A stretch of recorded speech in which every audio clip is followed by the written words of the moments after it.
자, 이어서 우리 하나님의 말씀 함께 보겠습니다. 우리 찾으신 말씀은 마가복음 4장 30절에서 41절까지 말씀입니다.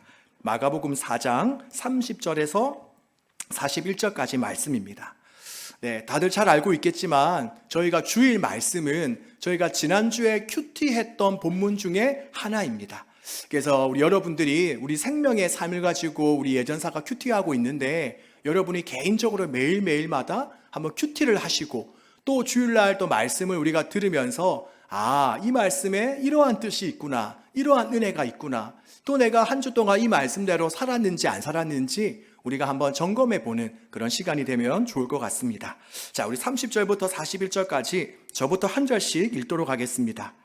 또 이르시되 우리가 하나님의 나라를 어떻게 비교하며 또 무슨 비유로 나타낼까?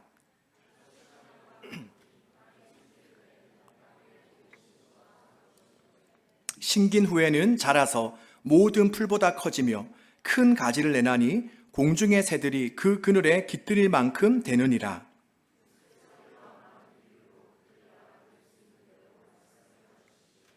비유가 아니면 말씀하지 아니하시고 다만 혼자 계실 때에 그 제자들에게 모든 것을 해석하시더라.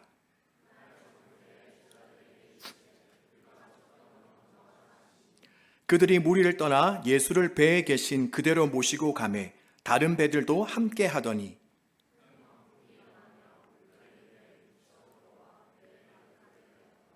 예수께서는 고물에서 베개를 베고 주무시더니 제자들이 깨우며 이르되 선생님이여 우리가 죽게 된 것을 돌보지 아니하시나이까 하니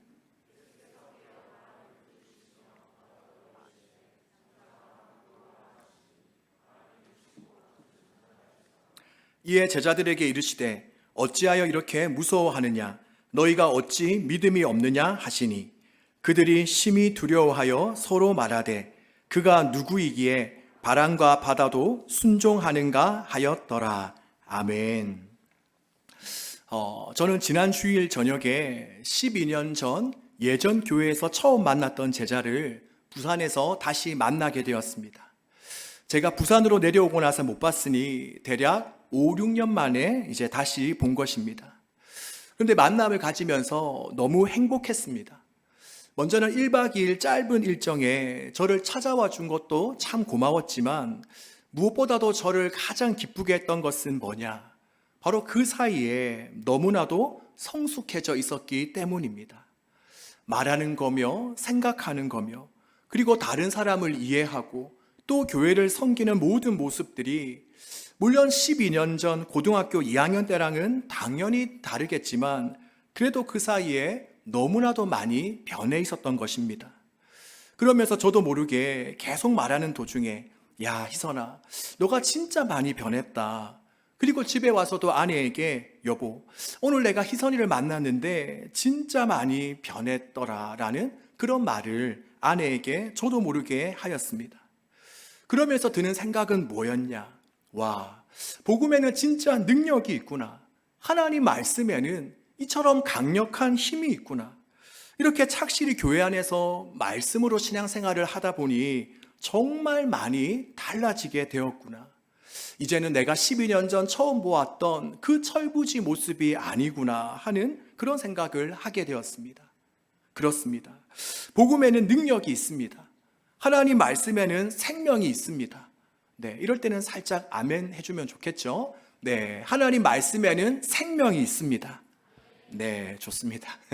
자, 그래서 처음에는 우리가 말씀을 처음에 받고 드릴 때만 해도 뭔가 미미하고 큰 변화가 일어나지 않을 것 같지만 내 안에 계속해서 하나님의 말씀이 공급되고 그 말씀이 내 안에서 자라나 열매를 맺게 되면 나중에는 엄청난 변화가 우리 가운데 나타나게 되는 것입니다. 우리가 오늘 본문을 살펴보면 본문 30절에서 32절까지 말씀에 예수님은 이런 말씀을 하십니다. 바로 하나님의 나라는 무엇과 같다라고 말씀하시죠? 네, 무엇과 같다고 말씀하시죠? 하나님의 나라는 겨자씨 하나가 같다라고 말씀하십니다. 그렇다면 겨자씨는 어떤 씨입니까? 우리가 다들 들어보았다시피 겨자씨는 이스라엘에서 가장 작은 씨로 여겨질 만큼 처음에는 몹시 작지만 이것이 나중에 자라나 싹이 되어서 점점 자라다 보면 나중에는 3m에서 4m 정도 자랄 만큼 큰 나무가 됩니다. 그래서 본문 32절에도 보면 이 겨자씨는 모든 풀보다 커지며 또 공중의 새가 그 그늘에 깃들일 만큼 되느니라 라고 말씀하고 있습니다.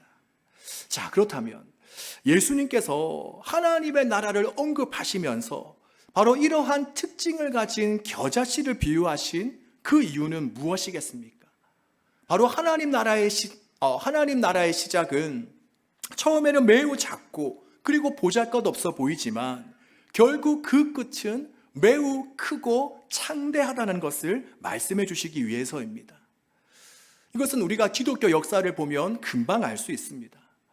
예수님께서 처음으로 갈릴리에서 첫 사역을 시작하셨을 때만 해도 어떻습니까? 예수님께서 갈릴리 촌사람 12명을 택하여 데리고 다니셨을 때만 해도 이들이 세계 역사를 바꿀 거라고 생각했던 사람은 아무도 없었습니다. 마치 그 12명의 모습은 잠깐 생겼다가 꺼질 작은 불씨와도 같았습니다. 하지만 그 이후에 어떤 일들이 일어나게 됩니까? 바로 오순절 다락방에서 제자들이 성령 세례를 경험하고 그리고 그들이 나가 복음을 전하자 한꺼번에 수천 명의 사람들이 회심하며 주님께로 돌아오게 되었고 또 그렇게 예수님을 믿는 사람들이 나중에 세계 각지로 나가서 복음을 전하자 지금은 전 세계에 예수님을 믿는 사람들이 넘쳐나게 되었습니다. 그렇습니다. 이것이 바로 하나님 나라의 모습입니다. 처음 시작은 매우 작고 미미한 것 같지만 그것을 이끄시는 분은 바로 하나님이시기 때문에 가면 갈수록 하나님의 나라는 확장되며 그 힘과 위력 그리고 영향력은 커져가게 되는 것입니다. 그러기에 여러분, 우리가 이것을 안다면 결코 우리가 주님의 일을 감당하면서 그것이 교회 사역이든 아니면 공부를 하거나 일을 하는 것이든 아니면 또 다른 무엇이든지 간에 우리가 도중에 낙심하거나 포기할 이유가 전혀 없습니다. 바로 정말 그 일이 하나님이 원하시고 또 하나님 안에서 시작한 일이라면 바로 하나님께서는 그 일을 끝까지 이루어 가시기 때문입니다. 자, 그리고 이어서 본문 35절을 보면 어느 날 저녁 사역을 마무리하신 예수님께서 제자들에게 한 말씀을 하십니다. 자, 35절에 보면 예수님께서 어떤 말씀을 하시죠? 네, 어떤 말씀을 하십니까? 우리가 바다 저편으로 건너가자라는 말씀을 하십니다. 자, 그렇다면 한번 생각해 볼까요? 모든 일정이 다 끝나가는 그 시각, 왜 예수님께서는 제자들에게 그냥 이제 우리 좀 쉬자라고 말씀하시는 것이 아니라 우리가 건너편 마을로 건너가자라고 말씀하셨을까요? 왜 그랬을까요? 바로 우리가 건너편 마을 거라사인의 지방에는 바로 더러운 귀신 들린 그 한 사람이 살고 있었기 때문입니다. 오늘은 우리가 마가복음 4장을 읽었는데 한 장 뒤로 가서 마가복음 5장에 보면 바로 그에게는 군대 귀신이 들어갔다라고 묘사되어져 있는데 그만큼 그는 악한 영에 사로잡혀 밤낮 무덤 사이와 그리고 산을 오가면서 소리를 지르고 또 돌을 가지고 자기 몸을 해치는 매우 가련하고 애처로운 삶을 살아가고 있었습니다. 그런데 바로 예수님께서는 그 불쌍한 한 사람, 아무도 찾아오는 일 없고 모두가 다 피하며 다니기만 하는 그 한 사람을 위해서 바로 예수님께서는 하루가 저무는 그 시각에 더 이상 쉬지 않으시고 바로 배를 타고 건너편 마을로 찾아가셨던 것입니다. 저는 이 말씀을 묵상하며 제 자신을 한번 돌아보게 되었습니다. 지금 나는 과연 어떠한가? 지금 나도 오늘 본문에 나오는 예수님처럼 아무도 거들떠보지 않는 한 사람, 한 영혼을 위해 나아가고 있는가? 그 영혼을 섬기기 위해서 고군분투하는 삶을 살아가고 있는가? 한번 돌아보게 되었습니다. 그렇다면 지금 이 시간 여러분은 어떻습니까? 내게 도움될 만한 사람, 내게 유익이 될 만한 사람, 모두가 다 좋아하고 나랑 성향이 잘 맞는 사람이 아니라 모두와 어울리지 못하는 사람, 뭔가 좀 이상하게 여겨지는 사람, 또 여러 가지 연약함으로 인하여서 하루하루 힘겹게 살아가고 있는 사람을 향해 나아가고 있습니까? 그리고 그 영혼을 돕고 섬기고 사랑하기 위해 여러분은 고군분투하는 삶을 살아가고 있습니까?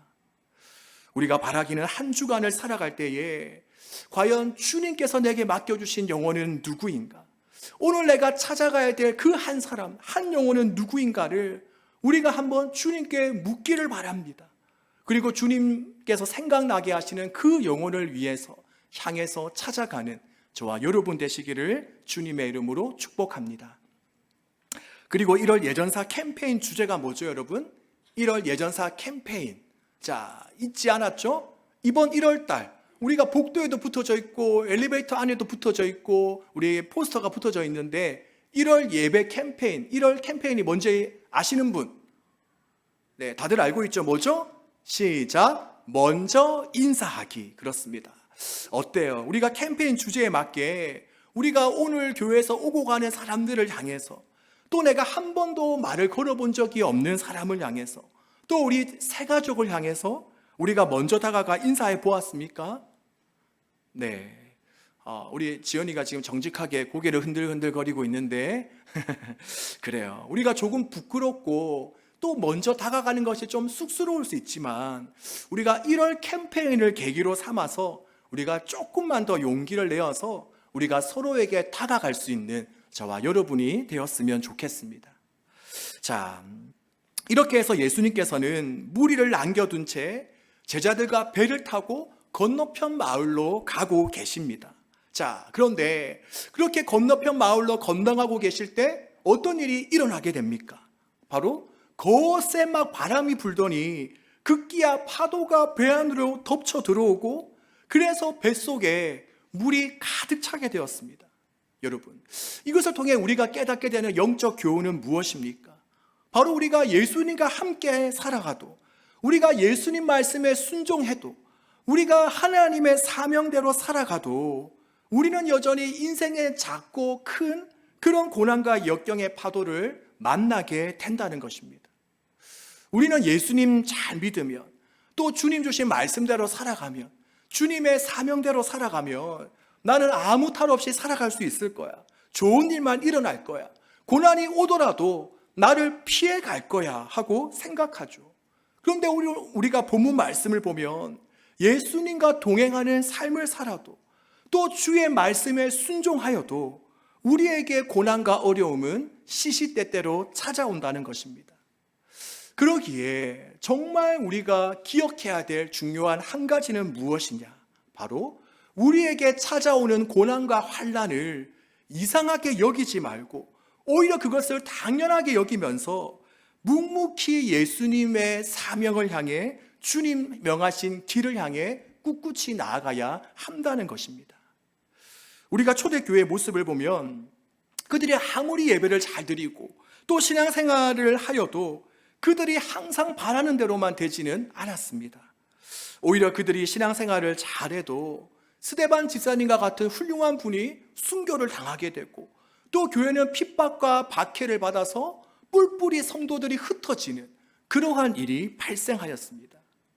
하지만 그럼에도 불구하고 초대교회 성도들은 어떤 반응을 보였냐?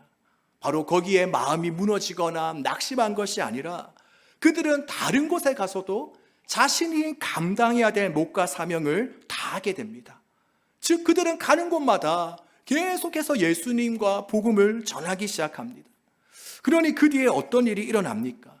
바로 박해와 핍박이 없었다면 그냥 예루살렘 안에서만 신앙 공동체가 형성되었을 텐데 오히려 그 일들을 통해서 복음이 예루살렘을 넘어서 그 주변 지역으로 점차 확산될 수가 있었던 것입니다. 그러기 여러분, 다시 한 번 더 말씀드리지만 오늘을 살아가는 우리에게 정말 필요한 것은 무엇이냐? 바로 상황과 환경이 평화로워야지만 움직이고 그렇지 않으면 이건 주님의 뜻이 아닐 거야 하고 쉽게 포기해버리는 것이 아니라 바로 우리는 신앙의 야성, 우리가 고난과 어려움 중에도 아랑곳하지 않고 묵묵히 사명대로 살아가는 것이 필요한 것입니다. 우리가 사도 바울의 고백을 보면 사도행전 20장 23절에서 24절까지 이렇게 말씀하고 있습니다. 우리 다 같이 화면을 보면서 우리 함께 한번 고백해 보도록 하겠습니다. 시작. 오직 성령이 각 성에서 내게 증언하여 결박과 환난이 나를 기다린다 하시나 내가 달려갈 길과 마치려 하면은 나의 생명조차 조금 더 귀한 것으로 여기지 아니하노라. 아멘. 그렇습니다. 바로 사도 바울은 자신이 예루살렘 땅 안으로 들어가면 존경과 박수와 환영이 아니라 배척과 핍박과 고난이 올 것을 잘 알고 있었지만, 바로 사도 바울은 그것이 자신의 사명인 것을 알았기에 그는 거기에 굴하지 않고 꿋꿋하게 그 길을 나아갈 수가 있었던 것입니다. 여러분, 이것이 바로 요즘 이 시대에 우리에게 요구되는 신앙의 모습입니다. 바라기는 우리가 철인과 같은, 또한 강철 부대와 같은 신앙을 지닌 그런 저와 여러분 되시기를 주님의 이름으로 축복합니다. 네, 우리 한번 옆 사람을 바라보면서 다시 한번 더 인사 나눠봅시다. 우리가 믿음에 있어서 철인이 됩시다. 한번 인사 나눠보겠습니다. 믿음에 있어서 철인이 됩시다. 우리 한 번 더 믿음에 있어서 강철 부대가 됩시다. 자, 한 번 더 시작. 믿음에 있어서 강철 부대가 됩시다. 아멘. 그렇습니다. 자, 화이팅! 네. 자, 그리고 이어서 우리가 본문을 보면 이렇게 배가 막 파도에 출렁이고 바닷물이 이제 배 안으로 밀려 들어오자 당시 예수님과 함께 있었던 제자들은 어떻게 합니까? 제자들은 어떤 반응을 보입니까? 우리가 말씀을 보면 그들은 두려워했습니다. 당황스러워하였습니다. 그리고 급기야 제자들은 자고 있는 예수님을 찾아가 깨우면서 다급하고 원망스러운 말투로 예수님에게 이렇게 이야기합니다. 선생님, 우리가 지금 죽게 되었는데 지금 그렇게 잠이 오십니까? 우리를 좀 돌봐줘야 되는 것 아닙니까? 라고 깨웁니다. 혹시 옆에 자고 있는 사람이 있다면 우리 한번 깨워볼까요? 네, 자, 여러분, 우리도 마찬가지죠. 내가 원하는 대로 일이 척척 풀리고 잘 될 때에는 우리가 주님께 어떻게 합니까? 주님 감사합니다. 할렐루야. 주님 살아계십니다라고 고백하지만 우리가 그 반대의 경우 앞에서는 철저히 우리가 하나님을 원망하고, 하나님, 나를 좀 돌봐줘야 되지 않습니까? 하나님 살아계신 건 맞습니까? 왜 나를 이 지경까지 두셨습니까? 어서 빨리 나를 좀 도와주세요라고 하소연을 하죠. 자, 그러자 예수님은 제자들에게 어떻게 하십니까? 그런 제자들을 예수님은 책망하셨습니다. 우리가 40절 말씀에 보니 어찌하여 이렇게 무서워하느냐? 너희가 어찌 이렇게 믿음이 없느냐라고 말씀하셨습니다. 그렇다면 예수님께서 제자들을 책망하신 이유는 뭐냐? 바로 첫 번째는 그들이 예수님의 말씀을 끝까지 믿고 신뢰하지 못했기 때문입니다. 그렇습니다. 예수님의 제자들을 책망하신 것은 파도가 치고 배가 곧 뒤집힐 것 같은 그 상황 앞에서 제자들이 본능적으로 두려워하였기 때문에 책망한 것이 아니라 바로 제자들이 끝까지 예수님의 말씀을 붙들고 신뢰하지 못하였기 때문입니다. 우리가 다시 앞으로 가서 35절에 보면 예수님께서 제자들에게 어떤 말씀을 하셨다라고 했죠? 우리가 저편으로 건너가자라고 말씀하셨습니다. 주님은 제자들에게 분명히 우리가 저편으로 건너가자라고 말씀했습니다. 그러면 제자들은 어떻게 해야 됩니까? 바로 저편으로 건너가자고 말씀하신 그 말씀을 믿어야 됩니다. 즉, 저편으로 건너가자라고 말씀하신 주님께서 어떠한 환경과 상황 속에서도 우리를 안전하게 저편으로 건너가게 인도하실 거야 라는 그 믿음이 그들에게 있어야 했던 것입니다. 바로 아브라함에게는 이러한 믿음이 있었죠. 하나님께서 아브라함에게 너의 아들 이삭을 바쳐라 라고 했었을 때 아브라함을 어떻게 하죠? 바칩니까? 바치지 않습니까? 바치죠. 왜 바칩니까? 바로 그에게는 믿음이 있었기 때문입니다. 바로 그 이전에 하나님께서 아브라함에게 아브라함아, 너의 씨를 통해서, 이삭을 통해서 너의 자손이 바닷가의 모래알처럼 하늘의 별처럼 많아질 거야 라고 말씀하셨기 때문이에요. 그래서 아브라함은 그 말씀을 믿었기에 하나님께서 그에게 너의 아들을 죽여라라고 하셨지만, 하나님께서 이 아들을 죽지 않게 하실 거야, 또는 죽더라도 하나님께서 이 아들을 다시금 살리실 거야 라는 그 믿음이 있었기 때문입니다. 그래서 그 믿음으로 그는 하나님의 말씀에 순종할 수 있었던 거죠. 그런데 오늘 본문에 나오는 제자들은 어떻습니까? 그들은 그저 눈에 보이는 그 파도, 배 안으로 물이 들어오는 그 광경만 보고 금세 예수님의 말씀을 잊어버렸습니다. 그리고는 그 현실의 고난 앞에서 두려워하며 급기야 예수님을 원망하게 된 것입니다. 우리도 마찬가지입니다. 우리는 하루를 살아가며 하루도 수도 없이 내적인 파도, 외적인 폭풍이 몰아치는 것을 우리는 경험하며 살아갑니다. 우리는 하루에도 몇 번씩이나 우리를 두렵게 하고 넘어지게 하고 좌절하게 하고 낙담케 만드는 파도가 몰아치는지 모르겠습니다. 그렇다면 그럴 때 우리가 그것으로부터 이겨내고 당당하게 맞설 수 있는 비결은 무엇입니까? 바로 지금 내 눈앞에 있는 저 환경과 상황이 아니라 주님의 말씀을 믿고 의지하는 것입니다.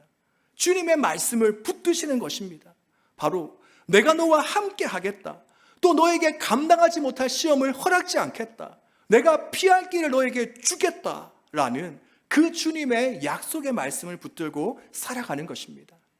우리 사랑하는 여러분, 오늘 하루, 이번 한 주간 우리가 아무리 거센 파도와 폭풍이 우리에게 몰아친다 하더라도 우리가 약속의 말씀, 또 그 말씀을 하신 신실하신 주님을 바라보면서 우리가 요동하거나 흔들리지 말고 꿋꿋하게 주님 안에서 승리하며 살아가기를 주님의 이름으로 축복합니다.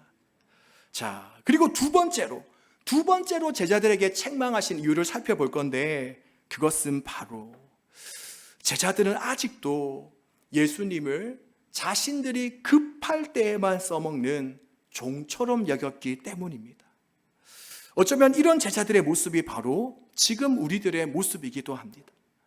평상시에는 예수님을 나몰라라 하다가 친구들과 함께 즐거운 시간을 보내고 맛있는 거 먹고 즐거운 시간을 보낼 때에는 예수님을 나몰라라 하다가 이처럼 폭풍이 불고 또 바닷물이 배에 들어오고 바로 급한 일이 생기고 어떤 문제가 생길 때에만, 그때에서만 우리는 살려달라, 어서 이 문제를 해결해 달라고 예수님을 찾지 않습니까?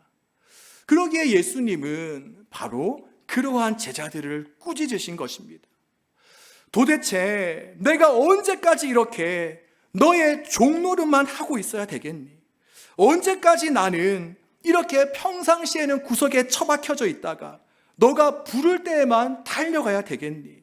나는 더 이상 너가 필요할 때만 도움을 주는 너의 인생의 보조자로 살기 싫다. 이제 너의 마음과 삶으로 들어가서 너의 보좌에 주인과 왕으로 살아가고 싶다라고 말씀하고 계시는 것입니다. 자, 그리고 이렇게 예수님은 제자들뿐만이 아니라 바람과 바다를 먼저 꾸짖으셨습니다. 잠잠하라, 고요하라. 예수님은 그것들을 바라보며 꾸짖으셨습니다. 그러자 어떤 일이 일어나죠? 39절에 보니 바람이 그치고 아주 잔잔하여졌다라고 말씀합니다. 그리고 그제서야 이런 모습을 본 제자들은 깜짝 놀라서 41절에 이렇게 고백합니다. 그가 누구이기에 바람과 바다도 순종하는가라고 말합니다. 바로 이 말은 지금 우리 눈앞에 서 있는 예수님은 도대체 누구이신가? 누구이시기에 바람과 바다를 꾸짖으시며 이렇게 잠잠하게 하시는가라는 그러한 이야기입니다. 그리고 바로 이 장면은 바로 오늘 우리가 불렀던 찬양의 가사와 같이 예수님께서는 온 세상을 창조하시고 다스리시는 창조주 하나님이심을 나타내는 것입니다. 자, 여러분, 보통 명령은 누가 누구에게 하는 것입니까? 예수님 당시에는 상하 계급이 철저한 사회였죠. 그 사회에서 명령은 바로 주인이 종에게, 왕이 신하에게 하였습니다. 그러기에 예수님께서 바람과 바다에게 명령을 하시고 또 바람과 바다가 예수님의 명령에 순종하여 잠잠해졌다는 것은 무슨 말이냐? 바로 예수님이 온 우주 만물을 창조하시고 다스리시는 주인, 왕, 바로 창조주 하나님이시다라는 사실입니다. 자, 그렇다면 지금 우리는 우리 삶 가운데 정말 예수님을 나의 주인, 나의 왕으로 여기며 살아가고 있습니까? 신앙생활은 그저 이렇게 우리가 주일에 딱 한 번 교회 와서 찬양하고 말씀 듣고 기도하는 것으로 끝나지 않습니다. 우리가 주일을 한번 잘 지켰다고, 우리가 신앙인으로서의 본분을 다했다라고 생각하면 그것은 대단히 큰 착각이요 오해입니다. 신앙생활은 뭐냐? 예수님은 나의 왕, 나의 주인이라는 사실을 매일 순간순간마다 우리의 걸음걸음마다 인식하며 그에 맞게 살아가는 것입니다. 그러기에 우리는 말 한마디, 우리의 행동 하나하나 철저히 하나님의 다스림과 인도하심을 받으며 살아가야 되는 것입니다. 이것이 예수 그리스도를 나의 왕, 나의 주인으로 모시며 살아가는 삶입니다. 강원도 태백 산골에 있는 예수원이라는 성공의 수도원을 세운 대천덕 신부님이 계십니다. 이 대천덕 신부님, 지금은 돌아가셨지만 이 대천덕 신부님은 하루 일과를 날마다 아침에 일어나 기도하시며 세우셨더라고 합니다. 왜냐? 바로 오늘 하루 나에게 주어진 이 시간은 나의 것이 아니라 바로 하나님의 것이라고 여겼기 때문입니다. 그러기에 이 대천덕 신부님은 날마다 기도하며 오늘 누구를 만나고 또 오늘 무엇을 할지를 정하며 그렇게 사셨다고 합니다. 물론 오늘날 우리 모두가 다 대천덕 신부님처럼 사는 것은 불가능할 수도 있겠죠. 왜냐? 우리는 학교나 직장에서 나에게 정해진 일, 내가 감당해야 될 몫이 이미 정해져 있기 때문입니다.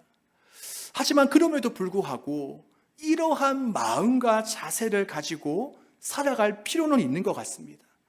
우리가 돈을 사용하는 부분에 있어서, 또 우리가 누군가를 만나는 부분에 있어서, 또 그리고 시간을 사용하는 부분에 있어서 그 모든 것들은 나의 것이 아니라 바로 하나님의 것이기 때문에 우리는 하나님께 묻고 그에 따라 살아가야 하는 것입니다. 이것이 바로 예수님을 나의 왕, 나의 주인으로 모시며 살아가는 사람들의 모습입니다. 우리 사랑하는 여러분, 여러분에게 예수님은 무엇입니까? 오늘 설교 제목이죠. 여러분에게 예수님은 도대체 무엇입니까? 여러분에게 예수님은 도대체 어떤 분이십니까? 진정 나의 왕, 나의 주, 나의 주인이 되십니까?